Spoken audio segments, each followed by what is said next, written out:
Here, Harari states that happiness is a state of mind, and money, social status, plastic surgery, or beautiful houses, or powerful positions, etc., don't bring happiness, but the hormones like serotonin, dopamine, and oxytocin do. It means we don't have to look outside of our happiness. Happiness, it is right in us. So ഇത് ക്ലിയറായി തെളിയിക്കാൻ വേണ്ടിയിട്ട് നമ്മൾ നേരത്തെ പറഞ്ഞു ബയോളജിസ്റ്റുകളും social സയൻറ്റിസ്റ്റുകളും same ക്വസ്റ്റനെയേഴ്സ് വെച്ചിട്ട് survey നടത്തി രണ്ടുപേരുടെയും റിസൾട്ട് ഷോക്കിംഗ് ആയിരുന്നു. അപ്പോൾ ഇനി രണ്ടുപേരും ക്ലബ് ചെയ്തുകൊണ്ടുള്ള ഒരു എക്സാമ്പിളാണ് കൊടുത്തിട്ടുള്ളത്. How can this B squared with the above mentioned psychological and sociological findings that for example married people are happier on average than singles? First, the findings are correlations. The direction of causation may be the opposite of what some researchers have assumed. It is true that married people are happier than singles and divorcees, but that does not necessarily mean that marriage produces happiness. It could be that happiness causes marriage, or more correctly, that serotonin, dopamine, and oxytocin bring out and maintain a marriage. People who are born with a cheerful biochemistry are generally happy and content. Such people are more attractive spouses, and consequently, they have a great chance of getting married. They are also less likely to divorce because it is far easier to live with a happy and content spouse than with a depressed and dissatisfied one. Consequently, it's true that married people are happier on average than singles, but a single woman prone to gloom because of her biochemistry would not necessarily become happier if she were to hook up with a husband. അപ്പോൾ ഇവിടെ പറയുന്നത് married കപ്പിൾസോ singles ഇതിൽ ആരാണ് കൂടുതൽ സന്തോഷമായിട്ട് ഇരിക്കുന്നത് എന്നാണ്. അപ്പോൾ ഈ സർവേ നടത്തിയപ്പോൾ ഇവർക്ക് കിട്ടിയ റിസൾട്ട് ഇതാണ്. ദ മാരേജ് പീപ്പിൾ അല്ലെങ്കിൽ മാരേജ് ആണ് എന്ത് ചെയ്യുന്നത് കൂടുതൽ ഹാപ്പി പീപ്പിളിനെ പ്രൊഡ്യൂസ് ചെയ്യുന്നത് എന്നുള്ളൊരു വാദം വന്നു. അപ്പോൾ ഹരാരി പറയാണ് actually it is true that married people are happier than singles and divorcee. Married പീപ്പിളാണ് സിംഗിൾസിനേക്കാളും ഡിവോഴ്സീസിനേക്കാളും കൂടുതൽ ഹാപ്പി ആയിട്ടിരിക്കുന്നത്, അത് ശരിയാണ്. But that does not nearly mean that marriage produces happiness. അതിൻ്റെ അർത്ഥം മാരേജ് ആണ് ഹാപ്പിനെസ് ഉണ്ടാക്കുന്നത് എന്നല്ല. It could be that happiness causes marriage. ശരിക്കും ഹാപ്പിനെസ് ഉണ്ടാവുന്നത് എങ്ങനെയാണ്? സെറോട്ടോണിൻ, ഡോപ്പമൈൻ ആൻഡ് ഓക്സിറ്റോസിൻ കാരണമാണ്. ഈ ഹാപ്പിനെസ്സാണ് മാരേജിന് കാരണമാകുന്നത്. അപ്പോൾ അതായത് more correctly that serotonin, dopamine and oxytocin bring out and maintain a marriage. അതിന് എക്സാമ്പിൾ ആയിട്ട് പറയുന്നു ചെയർഫുൾ ബയോകെമിസ്ട്രി. അതായത് നമ്മുടെ സ്കെയിൽ പറഞ്ഞു 6 to 10 ആണ്, സ്റ്റെബിലൈസ് നമ്പർ 8. അതിൽ ജനിച്ച ആളുകളാണെങ്കിൽ ദേ are always happy and they married each other and leave A fully satisfied and happy married life. അങ്ങനെ പറയാം. ഇനി ഒരാൾ ലോവർ സ്കെയിലാണ്, അയാളുടെ പാർട്ട്ണറും ലോവർ സ്കെയിലാണ് അല്ലെങ്കിൽ ലോവർ ബയോകെമിസ്ട്രിയിലാണ് ജനിക്കുന്നതെങ്കിൽ ബൗത്ത് ആർ നെഗറ്റീവ്. അതായത് അവർ ഓൾവേസ് നെഗറ്റീവ് ആയിരിക്കും. ആൻഡ് ദേ കാൺ ലീവ് വിത്ത് ദം അല്ലെങ്കിൽ ദേ കാൺ ലീവ് ഈച്ച് അതർ. അപ്പോൾ അവിടെ ഡിവോഴ്സ് അല്ലെങ്കിൽ ഫെർദർ മൂവ്മെൻറ്റ് ഉണ്ടാവാനുള്ള സാധ്യത ഉണ്ട്. ദേ ആർ ഓൾവേസ് ഡിസ്സാറ്റിസ്ഫൈഡ്. ഇനി ഒരാൾ ചെയർഫുൾ ബയോകെമിസ്ട്രിയിലും ഒരാൾ ലോവർ ബയോകെമിസ്ട്രിയിലും ആണെങ്കിൽ ഈ ചെയർഫുൾ ബയോകെമിസ്ട്രിയിലുള്ള ഒരാൾ എന്ത് ചെയ്യും? മറ്റുള്ള ആളെ അവരുടെ നെഗറ്റീവ് ആറ്റിറ്റ്യൂഡ് ചേഞ്ച് ആക്കാൻ നോക്കാനും ഒരു അഡ്ജസ്റ്റ്മെൻറ്റിൽ അങ്ങോട്ട് മുന്നോട്ട് പോവും ചെയ്യും. അപ്പോൾ രണ്ടുപേരും നെഗറ്റീവിലാണ് വരുന്നതെങ്കിൽ, ഒരു ലോവർ സ്കെയിലാണ് വരുന്നതെങ്കിൽ ഡിവോഴ്സിലോട്ടാണ് ചെന്നെത്തുക. In addition, most biologists are not fanatics. പിന്നെ പറയാണ് എല്ലാ ബയോളജിസ്റ്റുകളും എന്താണ്? Not a single minded. അവർ ഞങ്ങളുടെ വാദം മാത്രം ശരിയാണ് എന്ന് പറഞ്ഞ് വാദിക്കുന്നവരല്ല. They also consider the psychological or sociological factors. They maintain that happiness is determined mainly by biochemistry, but they are agree that psychological and sociological factors also have their place. അപ്പം പറയാണ് അവർ പറയുന്നുണ്ട്, ബയോളജിസ്റ്റുകൾ പറയുന്നത് എന്താണ്, നമ്മുടെ ബയോ കെമിസ്ട്രി തന്നെയാണ് ഹാപ്പിനെസ്സിൻ്റെ reason എന്ന് പറയുന്നു. And the same time they agree that the psychological and sociological factors അതും കൂടി ഒരു ഇമ്പോർട്ടൻറ്റ് ഘടകമായി നിൽക്കുന്നുണ്ട്. Our mental air conditioning system has some freedom of movement within predetermined borders. It is almost impossible to exceed the upper and lower emotional boundaries or the predetermined borders. But marriage and a divorce can have an impact on the area between the two. Somebody born with an average of level 5 happiness would never dance wildly in the streets, but a good marriage should enable her to enjoy level 7 from time to time and to avoid the despondency of level 3. അപ്പോൾ ഇവിടെ പറയുന്നത് നമ്മുടെ mental hair conditioning സിസ്റ്റത്തിന് ഒരു freedom of movement ഉണ്ട്. Upper and lower എന്ന് പറഞ്ഞിട്ടുള്ള ഒരു ഇമോഷണൽ ബൗണ്ടറിയും അവിടെ സെറ്റ് ചെയ്ത് വെച്ചിട്ടുണ്ട്. അപ്പോൾ ഒരു ചിയർഫുൾ ബയോ കെമിസ്ട്രിയിൽ ജനിച്ച ഒരാളാണെങ്കിൽ അവരങ്ങനെ ഹാപ്പി ആയിട്ട് ജീവിച്ചു പോവും. ഇനി 2 നെഗറ്റീവ് മൈൻഡഡ്, അതായത് ഭയങ്കര ലോവർ സ്കെയിലിൽ ജനിച്ച ഒരാളാണെങ്കിൽ എന്ത് സംഭവിക്കും, അവരങ്ങനെ ഒത്തുപോകാനുള്ള സാധ്യത വളരെ കുറവാണ്, അതായത് മാരീഡ് ആവുമ്പോൾ. അപ്പോൾ ഈ പെട്ടെന്ന് ഇപ്പോൾ നമ്മൾ മാരേജൊക്കെ കഴിഞ്ഞ് ആഫ്റ്റർ ദാറ്റ് ഒരു ഡിവോഴ്സ് ഓർ ചിലപ്പോൾ ഡിവോഴ്സ് ആയിരിക്കാം അവരുടെ ആ ഒരു കണ്ടീഷന് മാറ്റം വരുത്തുന്നത്. അതായത് ചിലപ്പോൾ ഡിവോഴ്സോട് കൂടി അവരുടെ ഹാപ്പിനെസ് എല്ലാം പോയി അവർ ഭയങ്കര സാഡ് ആവാനുള്ള സാധ്യതയുണ്ട്. Or may be because of marriage, അതുവരെ അടിച്ചു പൊളിച്ച് ഹാപ്പി ആയി നടന്ന ഒരാൾ മാരേജ് കഴിഞ്ഞപ്പോൾ എന്ത് ചെയ്യുന്നു, ഭയങ്കര സാഡായി ഗ്ലൂമിയായി ഒറ്റപ്പെട്ട അല്ലെങ്കിൽ ഒരു ക്ലോസറ്റിലോട്ട് ഒതുങ്ങുന്നു. അപ്പോൾ ഈ മാരേജും ഡിവോഴ്സും എന്ത് സംഭവിക്കാം, ഈ മെൻ്റൽ എയർ കണ്ടീഷനിങ് സിസ്റ്റത്തിനെ സ്വാധീനിക്കാം. അപ്പോൾ അത് ചിലപ്പോൾ നല്ല രീതിയിലായിരിക്കും സ്വാധീനിക്കുന്നത്, ചിലപ്പോൾ എന്ത് സംഭവിക്കും, ഒരു നെഗറ്റീവ് ആസ്പെക്റ്റിലായിരിക്കും സ്വാധീനിക്കുന്നത്. ഇപ്പോൾ ഇവിടെ പറയാണ് somebody born in an average level 5, അതായത് ഇപ്പോൾ 1 to 10 സ്കെയിലിൻ്റെ ഏറ്റവും നടുവിൽ നിൽക്കുന്ന സംഖ്യയാണ് 5, അങ്ങോട്ടോ ഇങ്ങോട്ടും ഇല്ലാതെ ഒരു ആവറേജ് ലെവലിൽ നിൽക്കുന്ന ഒരു ഹാപ്പിനെസ് ലെവൽ. അപ്പോൾ അങ്ങനെയുള്ള ഒരാളാണെങ്കിൽ അയാൾക്ക് എന്ത് ചെയ്യാൻ പറ്റില്ല, അപ്പോൾ ഒരു മഴ പെയ്ത് കഴിഞ്ഞാൽ ഇറങ്ങി ഡാൻസ് കളിക്കണം എന്ന് തോന്നിയാലും ചെയ്യാൻ പറ്റില്ല, ഒരു ആവറേജ് ലെവൽ ഹാപ്പിനെസ് ആണ്. ബട്ട് ഇനിയൊരു ഗുഡ് മാരേജ്, ഇപ്പോൾ ഒരു ലെവൽ 7 ഒക്കെയുള്ള ഒരാളുമായിട്ട് മാരേജ് കഴിഞ്ഞു കഴിഞ്ഞാൽ ചിലപ്പോൾ ഇയാളുടെ മെൻ്റൽ സ്റ്റേറ്റ് എന്ത് ചെയ്യും, ചേഞ്ച് ആവുകയും അതൊരു നെഗറ്റീവ് അല്ലെങ്കിൽ ഇവരുടെ ഹാപ്പിനെസ് ലെവൽ ലോവർ ആവാണ്ട് ഇവരിനെ ആ ഒരു കൺസിസ്റ്റൻസിയിൽ മെയിൻറ്റെയിൻ ചെയ്യാനും സാധിക്കും. If it is good marriage, അതായത് ഹാപ്പിനെസ് ലെവൽ 7 ഉള്ള ആളെ തന്നെ മാരേജ് ചെയ്യണം, അതായത് ഹാപ്പിനെസ് ലെവൽ കൂടിയിട്ടുള്ള ആളിനെ മാരേജ് ചെയ്ത് കഴിഞ്ഞാൽ അത് മെയിൻറ്റെയിൻ ചെയ്ത് പോകും. ഇഫ് ദ ഹാപ്പിനെസ് ലെവൽ കുറവുള്ള ഒരാളെയാണ് മാരേജ് ചെയ്തതെങ്കിൽ വീണ്ടും അതെന്ത് ചെയ്യും, ഇയാളുടെ 5 ആണ് ഇപ്പോൾ ഉള്ളത്, അപ്പോൾ അത് 3 പോകാൻ ചാൻസ് ഉണ്ട്, അങ്ങനെ അത് നെഗറ്റീവായിട്ട് ബാധിക്കാനുള്ള സാധ്യത കൂടുതലാണ്.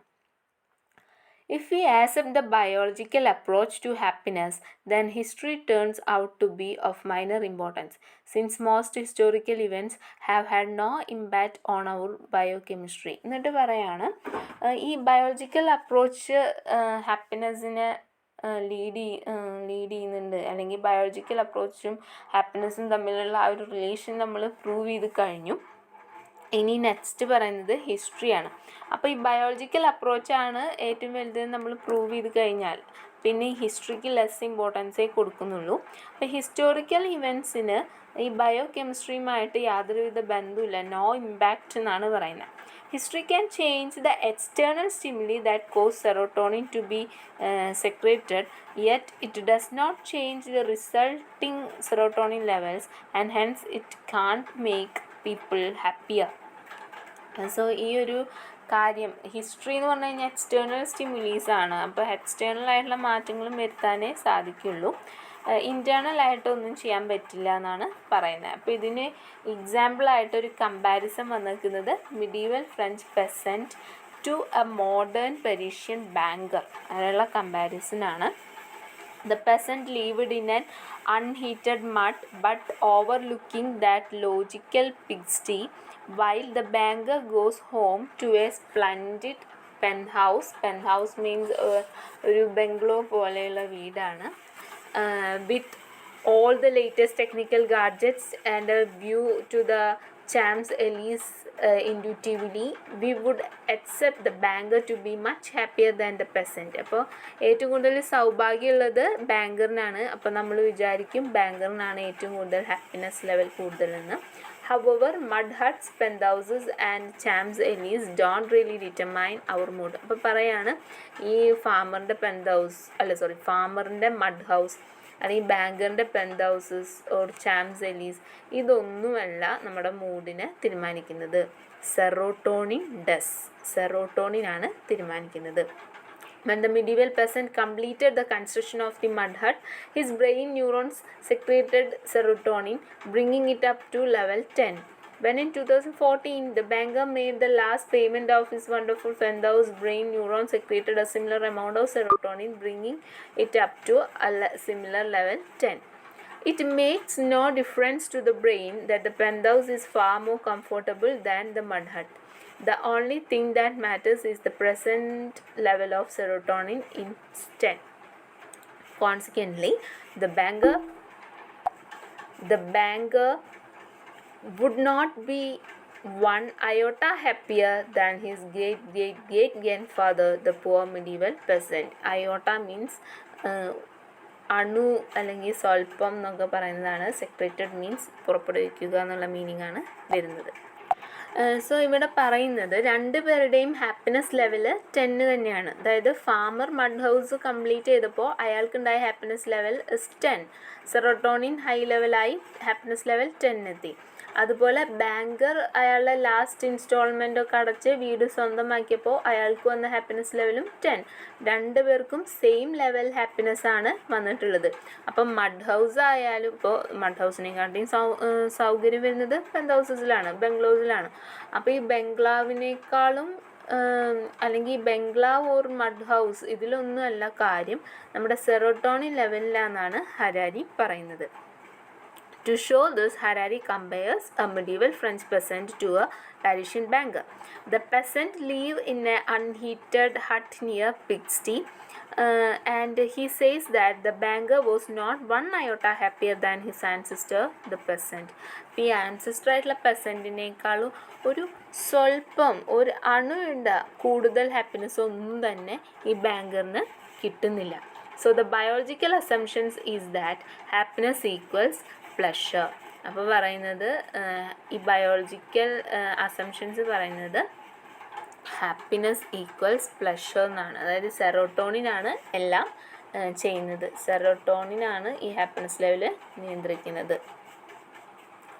This is true not only of private lives but also a great collective events. Take for example the French Revolution. The revolutionaries were busy. They executed the king, gave land to the peasants, declared the right of man, abolished noble privileges and waged war against the whole of Europe. Yet none of that changed French biochemistry.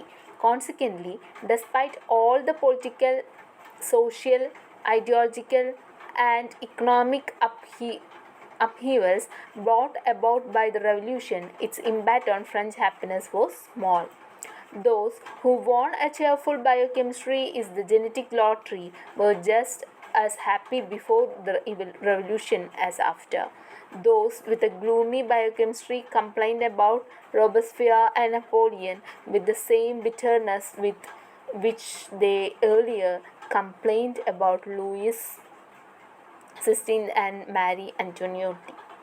If so, what good was the French Revolution? If people did not become any happier, then what was the point of all that chaos, fear, blood and war? Biologists would never have stormed the Bastille. People think that the political revolution or the social reforms will make them happy, but their biochemistry tricks them time and again. അപ്പോൾ ഇവിടെ പറയാണ് Harari ഒരു defines the meaning of human life and basic human rights by giving some examples. So the present age is far more powerful than our ancestor, but are we much happier? അതാണ് question. ഇപ്പം നമ്മുടെ age എന്ന് പറഞ്ഞു കഴിഞ്ഞാൽ it's ഭയങ്കര technologically advanced ഒക്കെയാണ്. എന്നിട്ട് ചോദിക്കുകയാണ്, but are we much happier than our ആൻസിസ്റ്റേഴ്സിനേക്കാളും ഹാപ്പിനെസ് നമുക്ക് കിട്ടുന്നുണ്ടോ? But for some reason we don't know how to feel the happiness. പക്ഷേ ചില റീസൺ കൊണ്ട് നമുക്ക് എങ്ങനെയാണ് ഹാപ്പിനെസ് ഫീൽ ചെയ്യേണ്ടതെന്ന് നമുക്ക് അറിയുന്നില്ല. So to feel the real happiness one should bring meaning to their lifes. അപ്പോൾ അത് അറിയണമെങ്കിൽ നമ്മൾ എന്ത് ചെയ്യണം? നമ്മൾ നമ്മുടെ ലൈഫിന് മീനിങ് കൊണ്ടുവരണം. Basic human rights are a necessary condition to bring meaning to one's life. അപ്പോൾ പറയുന്നത് ബേസിക് ഹ്യൂമൻ റൈറ്റ്സ് ആണ് നമ്മുടെ ലൈഫിന് ഒരു നെസസറി മീനിങ്സ് കൊണ്ടുവരുന്നത്. Even through happiness is an elusive term. To be happy one needs conducive circumstances. അപ്പോൾ happiness ഉണ്ടാവാനും നമുക്ക് എന്ത് വേണം? ഒരു സർക്കംസ്റ്റാൻസസ് വേണം. Some get meanings to their lifes by finding happiness in various ways. അപ്പോൾ ഓരോരുത്തരും ഓരോ തരത്തിലാണ് ഹാപ്പിനെസ് എന്ത് ചെയ്യുന്നത്? കണ്ടുപിടിക്കുന്നത്. അപ്പോൾ ഇവിടെ ഒരു എക്സാമ്പിൾ കൊടുക്കുന്നുണ്ട്. ഫ്രഞ്ച് റെവല്യൂഷൻ്റെ സമയത്ത് എല്ലാവരും റെവല്യൂഷണറീസ് വെർ ബിസി. അവരെന്ത് ചെയ്യുന്നു? കിങ്ങിനെ എക്സിക്യൂട്ട് ചെയ്യുന്നു. അതുപോലെ തന്നെ പെസൻസിന് ലാൻഡ്, അതായത് ലാൻഡ് ലോഡ്സിൻ്റെ കയ്യിൽ നിന്നൊക്കെ ലാൻഡ് പിടിച്ചെടുത്തിട്ട് അത് പെസൻസിന് കൊടുക്കുന്നു. അതുപോലെ തന്നെ എല്ലാ റൈറ്റ്സുകളും എല്ലാവർക്കും കൊടുക്കുന്നു. അതുപോലെ തന്നെ നോബിൾ പ്രിവിലേജസ് ഒക്കെ എടുത്തു മാറ്റി എല്ലാവർക്കും ഈക്വലാക്കി, എല്ലാവർക്കും കൃത്യം സാലറി കൊടുക്കുന്നു. അതുപോലെ തന്നെ ഈ ഒരു എന്താ പറയുക, അരിസ്റ്റോക്രസിക്കെതിരെ യുദ്ധം പ്രഖ്യാപിക്കുന്നു. അങ്ങനെ വളരെയധികം കാര്യങ്ങൾ ചെയ്തു. ബട്ട് ഇതൊക്കെ ചെയ്തിട്ടും none of that change French biochemistry. അവരുടെ ആ ഒരു ഫ്രഞ്ച് ബയോകെമിസ്ട്രീനെ ആർക്കും തന്നെ ഒന്നും ചേഞ്ച് ചെയ്യാനായിട്ട് പറ്റുന്നില്ല. എന്ത് കിട്ടിയാലും സാറ്റിസ്ഫൈഡ് ആവാത്തൊരവസ്ഥയായിരുന്നു അവിടെ ഈ ഫ്രഞ്ച് റെവല്യൂഷൻ്റെ ടൈമിൽ ഉണ്ടായിരുന്നത്. ഈ social, political, ideological and economical upheavals എന്ത് ചെയ്തു? ഈ റെവല്യൂഷന് ഒരു പോയിന്റിലോട്ട് എത്തിച്ചെങ്കിലും ഒരു happiness was very small. French happiness was very small. Those who won a cheerful biochemistry they got a genetic lottery. അപ്പോൾ പറയാണ്, ഈ ചെയർഫുൾ ബയോകെമിസ്ട്രിയിൽ ജനിച്ചവർ അവരെന്താണ്? ഭാഗ്യം ചെയ്തവരാണ്. അവർക്ക് ലോട്ടറി അടിച്ച പോലെയാണ് എന്നാണ് പറയുന്നത്. ജെനറ്റിക് ലോട്ടറി അടിച്ചതിന് തുല്യമെന്നാണ് പറയുന്നത്. കാരണം എന്താണ്? അവർ ഈ ഫ്രഞ്ച് റെവല്യൂഷൻ്റെ മുന്നേയും ഹാപ്പിയാണ്, പിന്നെയും ഹാപ്പിയാണ്. കാരണം ഈ ചെയർഫുൾ ബയോകെമിസ്ട്രി ആണെങ്കിൽ എന്ത് ശ്രമിക്കും? അവരെപ്പോഴും ഹാപ്പിനെസ് കണ്ടുപിടിക്കാനായിട്ട് ശ്രമിക്കും. അപ്പോൾ അൺഫോർച്ചുനേറ്റ്ലി റോബസ്ഫിയർ ആൻഡ് നെപ്പോളിയൻ ഇവരൊക്കെ ലോവർ ബയോകെമിസ്ട്രിയിൽ ജനിച്ചവരാണ്. So they are always gloomy എന്നാണ് ഇവിടെ പറഞ്ഞു വരുന്നത്. ദെൻ അതുപോലെ തന്നെ ലൂയിസ്, പിന്നെ മാരി, ഇവരൊക്കെ അതിൻ്റെ ഭാഗമാണ്.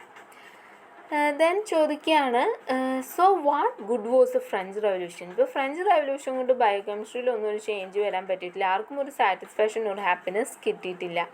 Then if people did not become any happier, then what was the point of all this chavus? അപ്പോൾ പറയുന്ന ആളുകളൊന്നും ഹാപ്പി അല്ല, ദെൻ പിന്നെ എന്തിനാണ് ഈ ചാവൂസൊക്കെ നടത്തുന്നത്?